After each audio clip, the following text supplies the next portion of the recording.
17 black rappers who had the most terrifying deaths. What if some of hip-hop's brightest stars were taken just as they were reaching the height of their power? Behind the platinum records, sold-out shows, and unforgettable lyrics are stories that ended with gunfire, unanswered questions, and futures that vanished in seconds. From the Notorious B.I.G. and Nipsey Hussle to young Dolph, Takeoff, XXXTentacion, and Pop Smoke. These artists changed music but never lived to see the full impact of their legacies.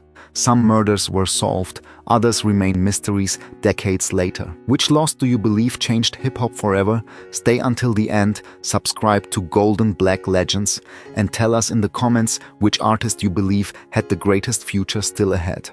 The Notorious B.I.G. Christopher Wallace. Few deaths changed hip-hop as profoundly as the murder of the Notorious B.I.G. born Christopher Wallace. Raised in Brooklyn, New York, Biggie transformed stories of poverty, crime, ambition, and survival into cinematic music. His 1994 debut album, Ready to Die, established him as one of rap's defining storytellers, while songs such as Juicy and Big Poppa pushed him from the streets of Brooklyn toward international fame. By 1997, he was one of Bad Boy Records' biggest stars. But his rise unfolded during one of hip-hop's most volatile periods. Tensions between figures associated with the East and West Coast scenes intensified, particularly after the breakdown of Biggie's relationship with Tupac Shakur, when Tupac was murdered in Las Vegas in September 1996. Speculation immediately surrounded the rivalry. Importantly, there is no established evidence proving Biggie was responsible for Tupac's killing, despite rumors that circulated at the time. On March 9, 1997, after attending a music industry party at the Peterson Automotive Museum in Los Angeles, Wallace left in an SUV. Shortly after midnight, another vehicle pulled alongside at a stoplight and a gunman opened fire. Biggie was struck multiple times and rushed to Cedars-Sinai Medical Center, where he was pronounced dead. He was only 24 years old. His murder remains officially unsolved. Numerous theories have emerged over the decades, but none should be presented as proven fact. The FBI also investigated aspects of the case before closing its federal investigation in 2005. Just 16 days after his death, Life After Death was released and became a massive success. Biggie never witnessed its impact. Christopher Wallace had barely reached adulthood, yet his voice permanently reshaped rap. His killing did more than end a remarkable career. It left hip-hop with a mystery and a loss that still echoes nearly 3 decades later. Young Dolph Adolph Robert Thornton Jr. Young Dolph built his career around independence, ownership, and the determination to succeed without surrendering control of his music.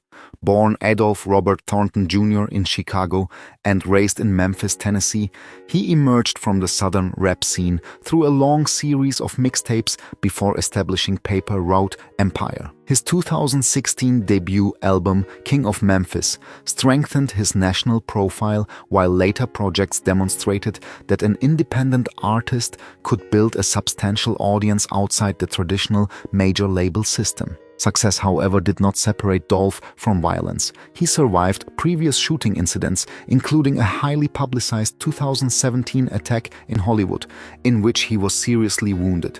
Yet he returned to music and continued expanding his business interests.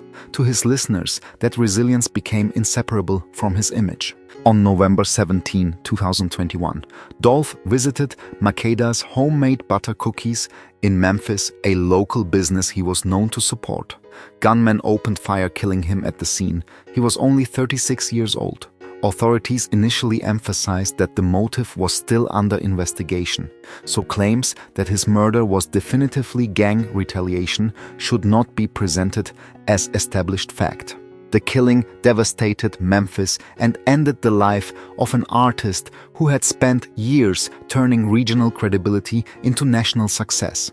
His legacy also extended to younger performers through Paper Route empire, particularly his frequent collaborator Key Glock. Young Dolph's story carries a cruel contradiction. He achieved the independence he had fought for, built wealth through ownership, and remained connected to Memphis, yet he was killed while visiting a neighborhood business in the city that shaped him. His music survived, the future he was building did not. XXXTentacion, Sage, Dwayne, Ricardo, Onfroy. Few rappers rose as rapidly or generated as much controversy as XXXTentacion, born Yase, Wayne, Ricardo, Onfroy. Emerging from South Florida's SoundCloud scene, he attracted massive attention with Look at Me before revealing a more vulnerable side through songs dealing with depression, loneliness, anger, and heartbreak. His debut album, 17, reached number 2 on the Billboard 200, while his 2018 follow-up debuted at number 1. His success, however, unfolded alongside serious legal controversy. At the time of his death, XXXTentacion was facing criminal charges connected to allegations of domestic violence and witness tampering.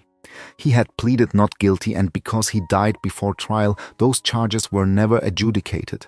Any accurate account of his life must acknowledge both his extraordinary connection with young listeners and the unresolved seriousness of those allegations. On June 13, 2008, XXXTentacion visited Riva Motorsports in Deerfield Beach, Florida.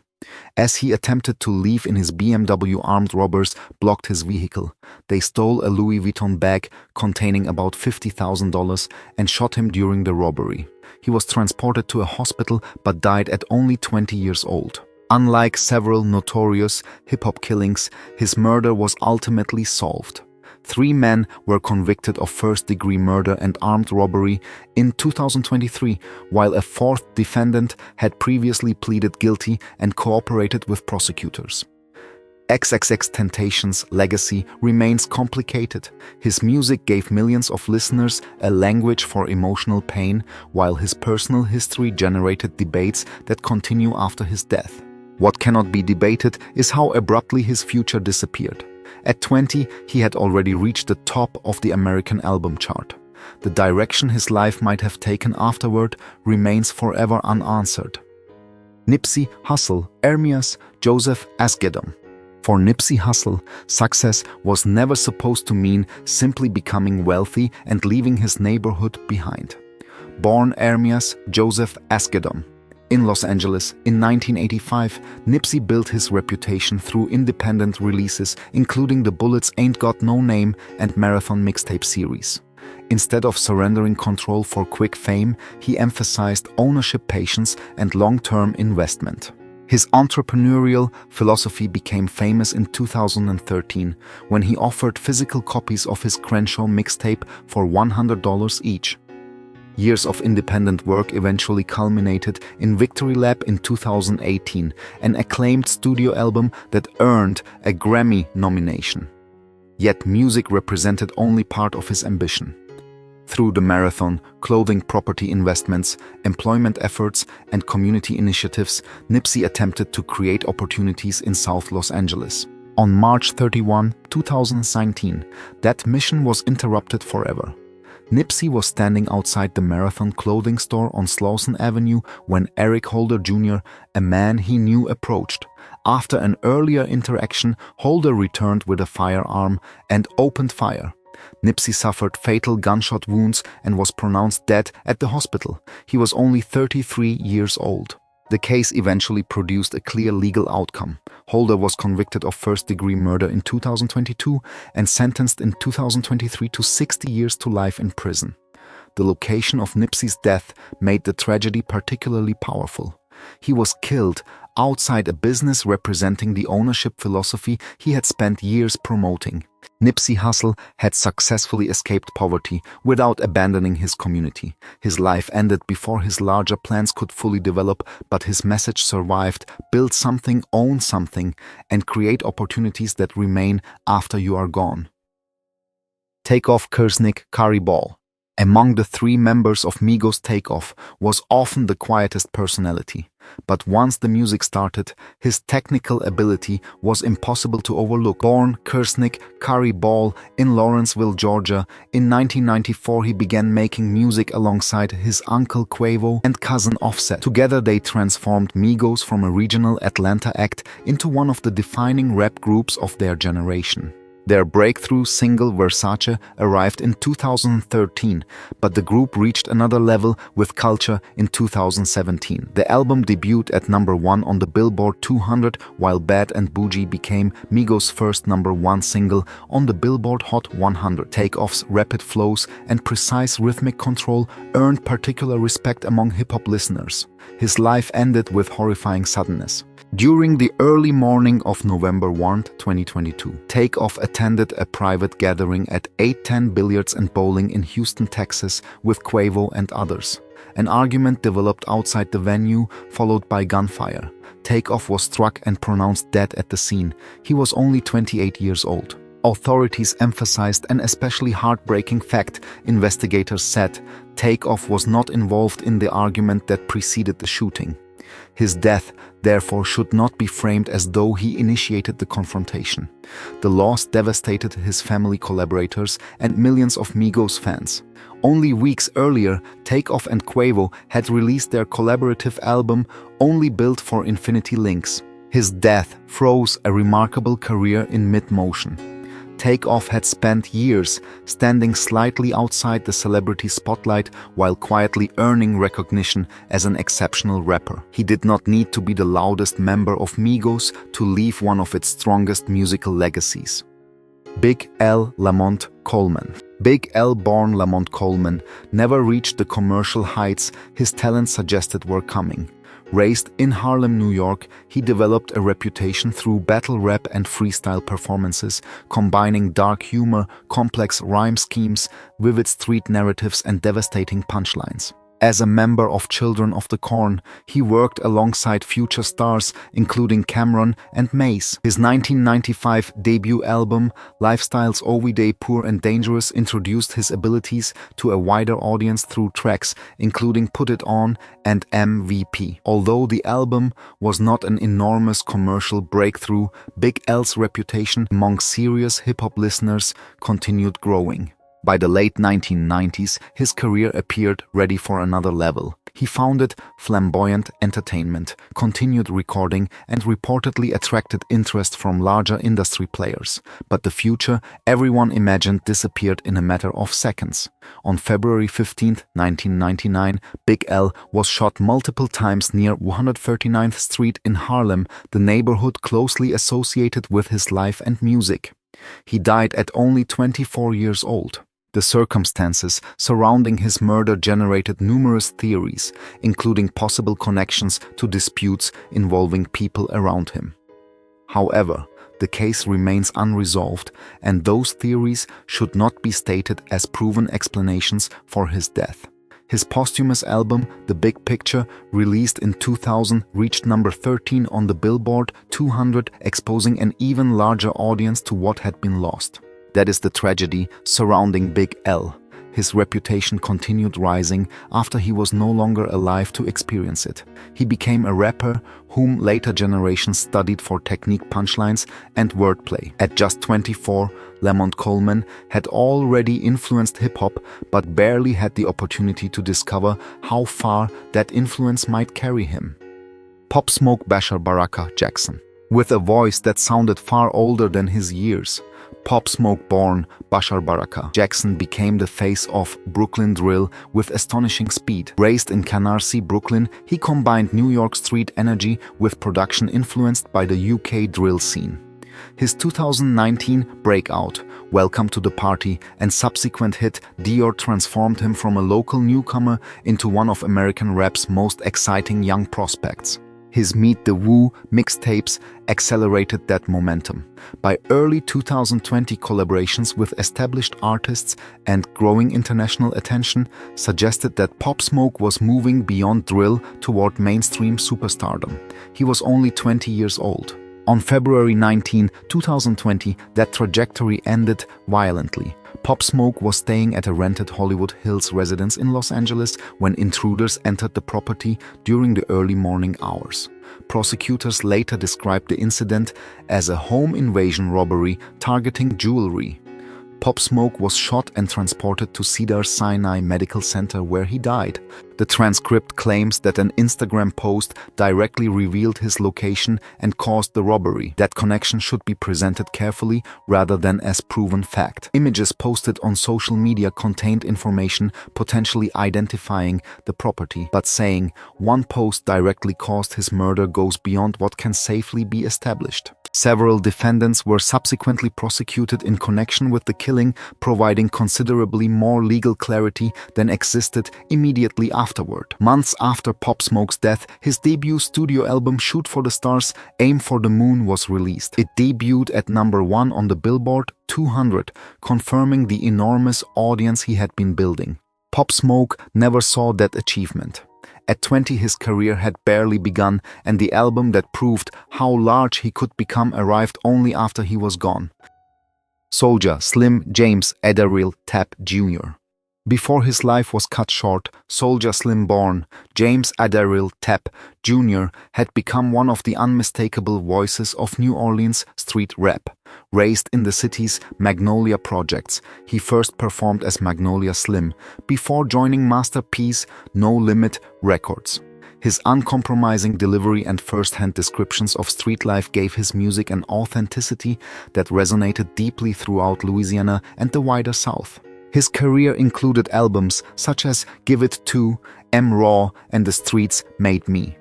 Yet Slim's path was repeatedly interrupted by legal problems and incarceration.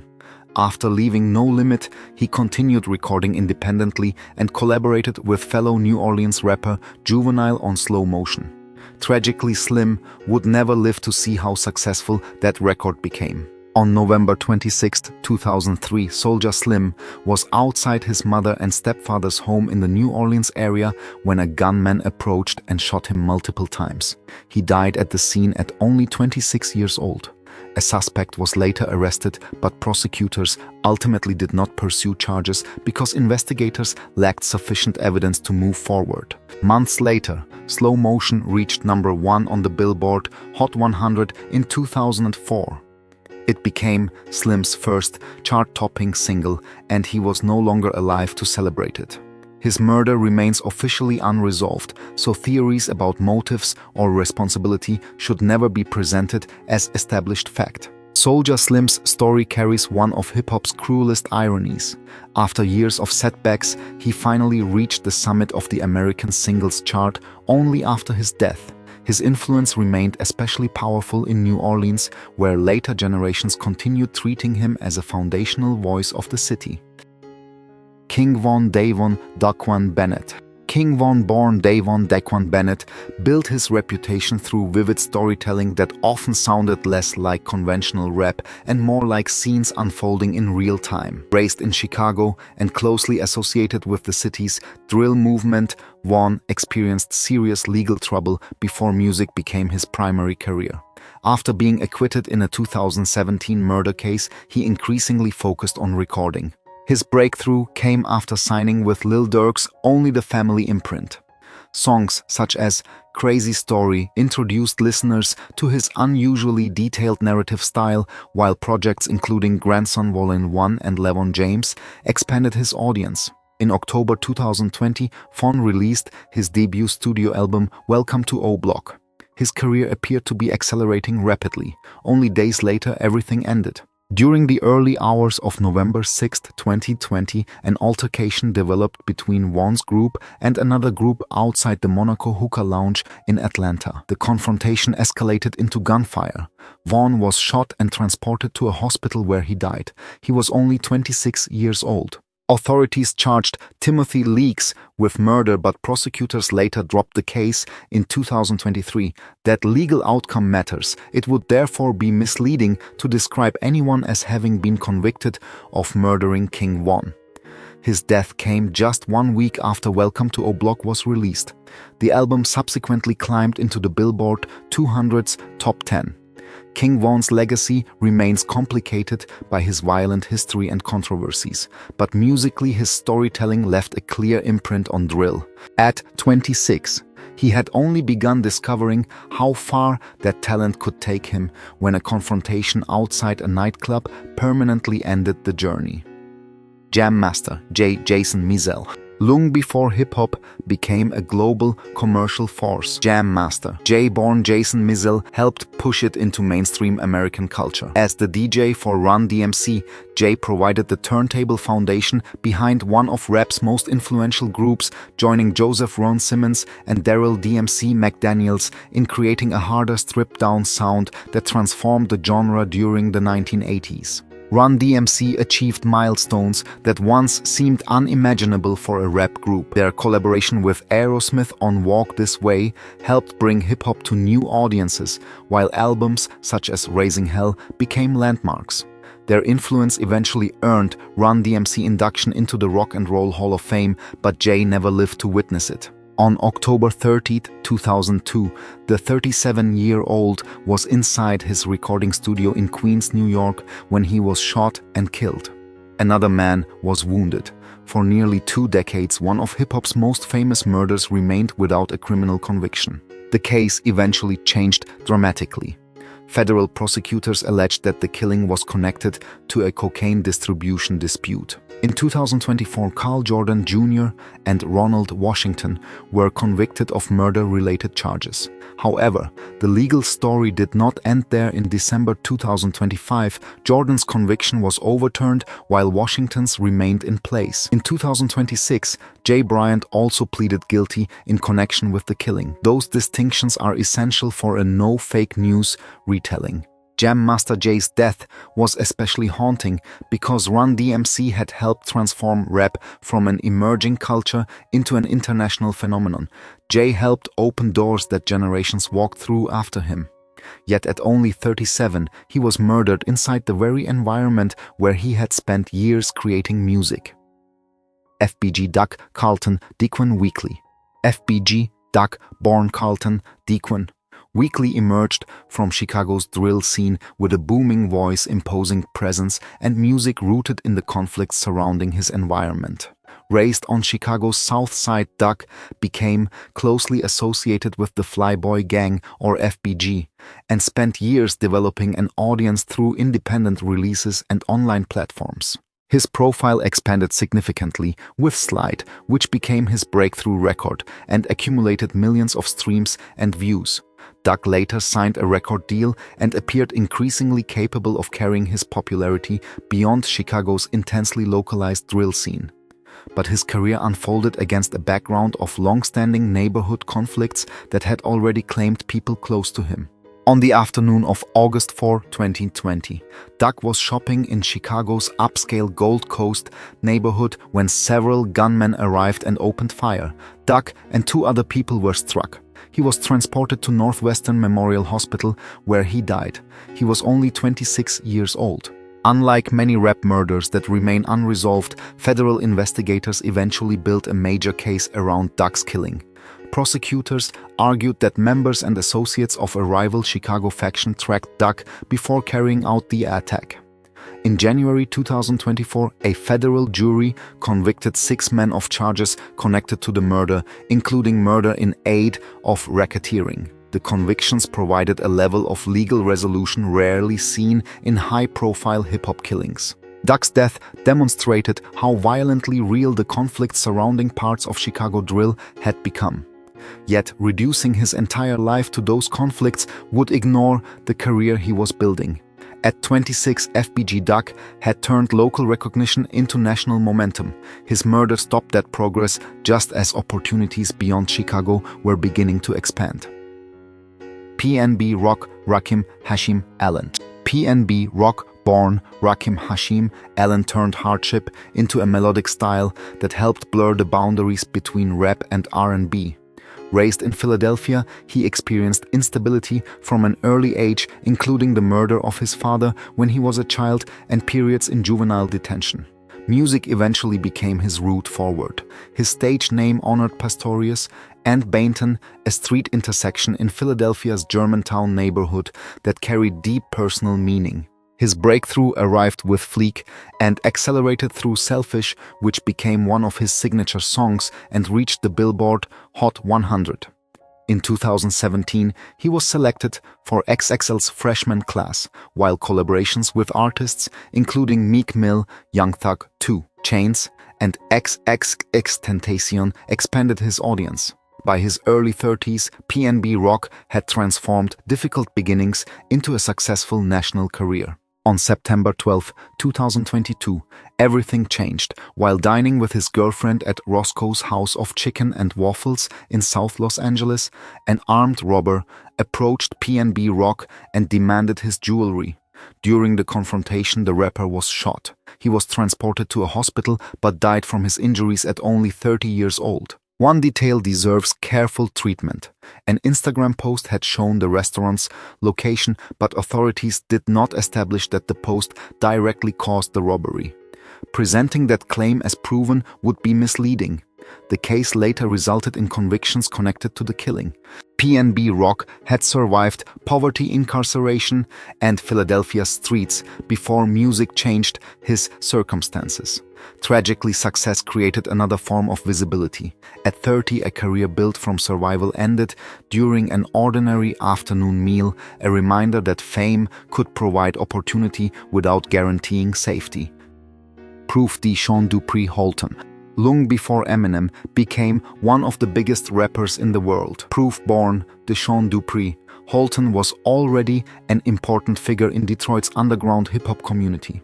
Known for his freestyle ability, humor, and commanding personality, Proof became closely associated with Detroit's battle rap scene and eventually helped form D12, the group that would achieve international recognition alongside Eminem. Proof was more than a supporting figure. He served as an essential link between artists in Detroit and helped strengthen a scene that struggled for national attention during the 1990s. With D12, he appeared on the chart-topping albums Devil's Night and D12 World. He also developed his solo career, releasing Searching for Jerry Garcia in 2005. Less than a year later, his life ended violently. During the early hours of April 11, 2006, Proof was at the CCC Club on Detroit's 8 Mile Road when an argument escalated into gunfire. According to the official investigation, Proof shot Keith Bender Jr. during the confrontation. Bender's cousin, Mario Etheridge, then shot Proof. Both Proof and Bender died as a result of the incident. Proof was only 32 years old. That sequence matters because describing Proof simply as an innocent bystander murdered without context would be inaccurate. Etheridge was later convicted of weapons-related charges, but was not charged with Proof's killing, which prosecutors treated as legally justified under the circumstances. Proof's death devastated Detroit's hip-hop community, particularly Eminem, whose friendship with him stretched back years before worldwide fame. His legacy remains rooted in more than D12's commercial success. Proof was a mentor, battle rapper, organizer, and friend who helped nurture Detroit hip-hop before the world began paying attention. At 32, one chaotic confrontation ended a life deeply connected to the city's rap history. Chinx Lionel Du Von Pickens. For Chinx-born Lionel Du Von Pickens, national recognition seemed closer than ever when his life was suddenly taken. Raised in Queens, New York, Chinx developed his career through the mixtape circuit and became closely associated with French Montana's Coke Boys collective. His relaxed delivery and street-oriented storytelling gradually turned him from a respected local rapper into an artist attracting attention far beyond New York. His Cocaine Riot mixtape series helped build that momentum.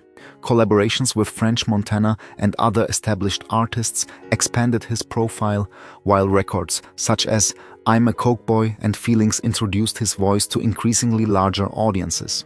After years of grinding through New York's competitive rap scene, Chinx appeared positioned for his biggest professional breakthrough. That future disappeared on May 17, 2015. After performing at a nightclub in Brooklyn, Chinx was driving through Queens during the early morning hours when another vehicle approached his Porsche at a traffic light. Gunmen opened fire. Chinx suffered multiple gunshot wounds and was transported to Jamaica Hospital Medical Center, where he was pronounced dead. He was only 31 years old. For years, questions surrounded the motive and identities of those responsible. Eventually, prosecutors charged Quincy Homer and Jamar Hill in connection with the killing.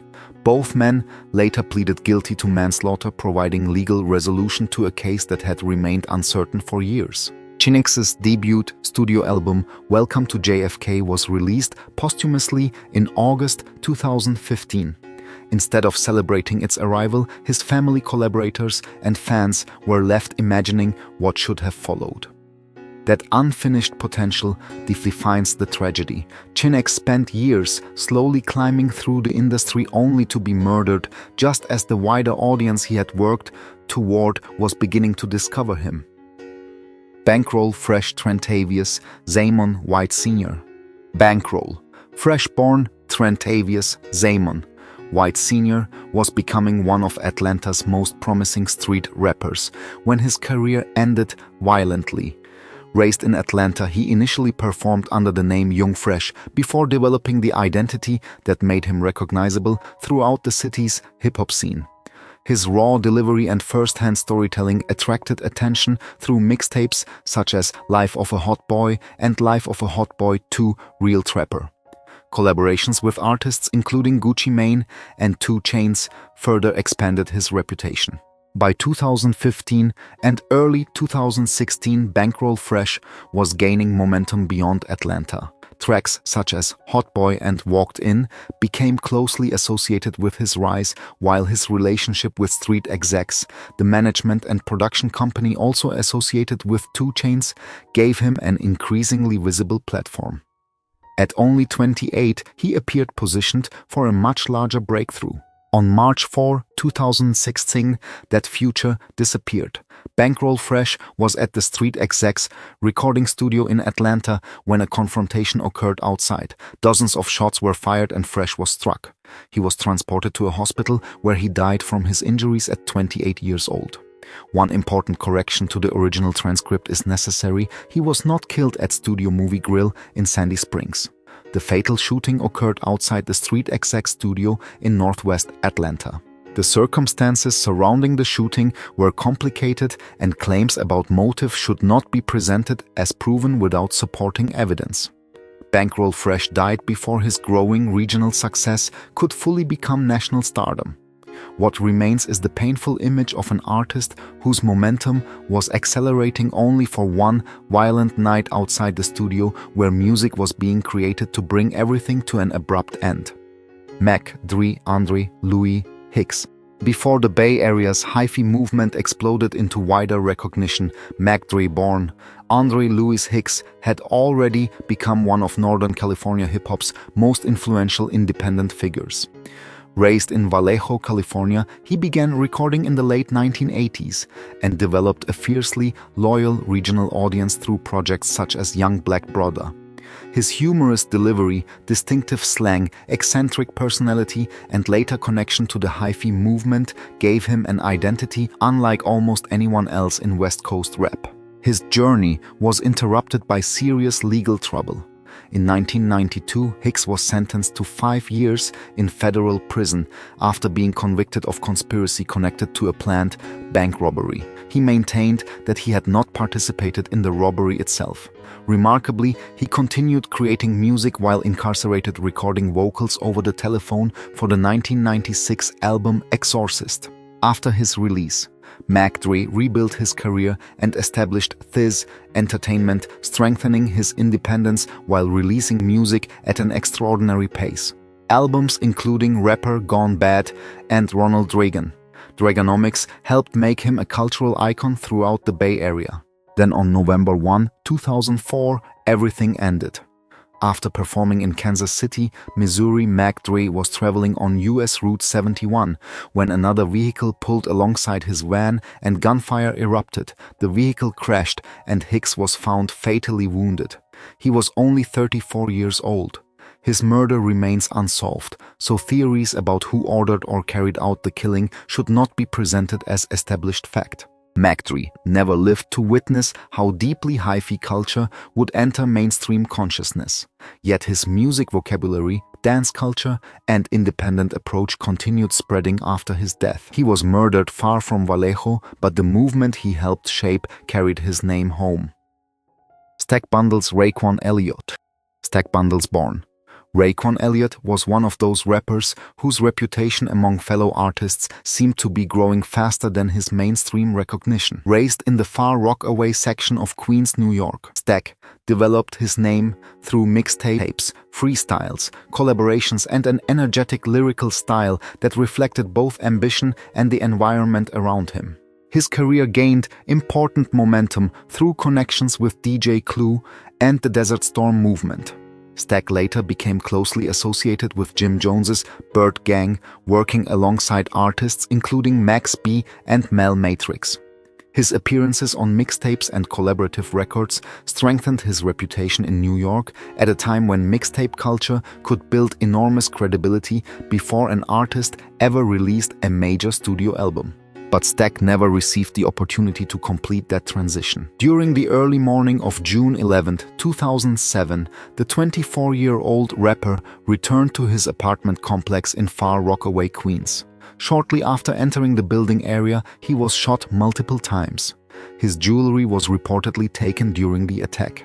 Stack was transported to a nearby hospital but could not be saved. His killing devastated the New York rap community. At only 24, Stack was still building the foundation of what many collaborators believed could become a major career. Most importantly, his murder remains unsolved. Over the years, rumors and theories have circulated about motives and possible connections to other disputes, but those claims should not be repeated as established facts without evidence. That uncertainty makes Stack Bundles' story particularly haunting. Unlike artists who had decades to establish their legacy, he left behind fragments of what might have been mixtapes, guest appearances, freestyles, and memories from artists who witnessed his talent firsthand. Stack Bundles was not a superstar who faded away. He was an emerging rapper whose life ended before the wider world had the chance to discover how far he could go. Some of hip-hop's brightest stars never lived long enough to see how far their dreams could take them. From the Notorious B.I.G. and Nipsey Hussle to young Dolph, Takeoff, Pop Smoke, and Big L, these artists left behind music that continues to reach millions, even though violence ended their lives far too soon. Their stories remind us that fame, money, and influence could never guarantee safety, and behind every headline were families, friends, and communities forced to live with the loss. But which death changed hip-hop the most, and whose career had the greatest unrealized potential? Share your opinion in the comments. Subscribe to Golden Black Legends for more powerful stories honoring unforgettable black icons and their legacies.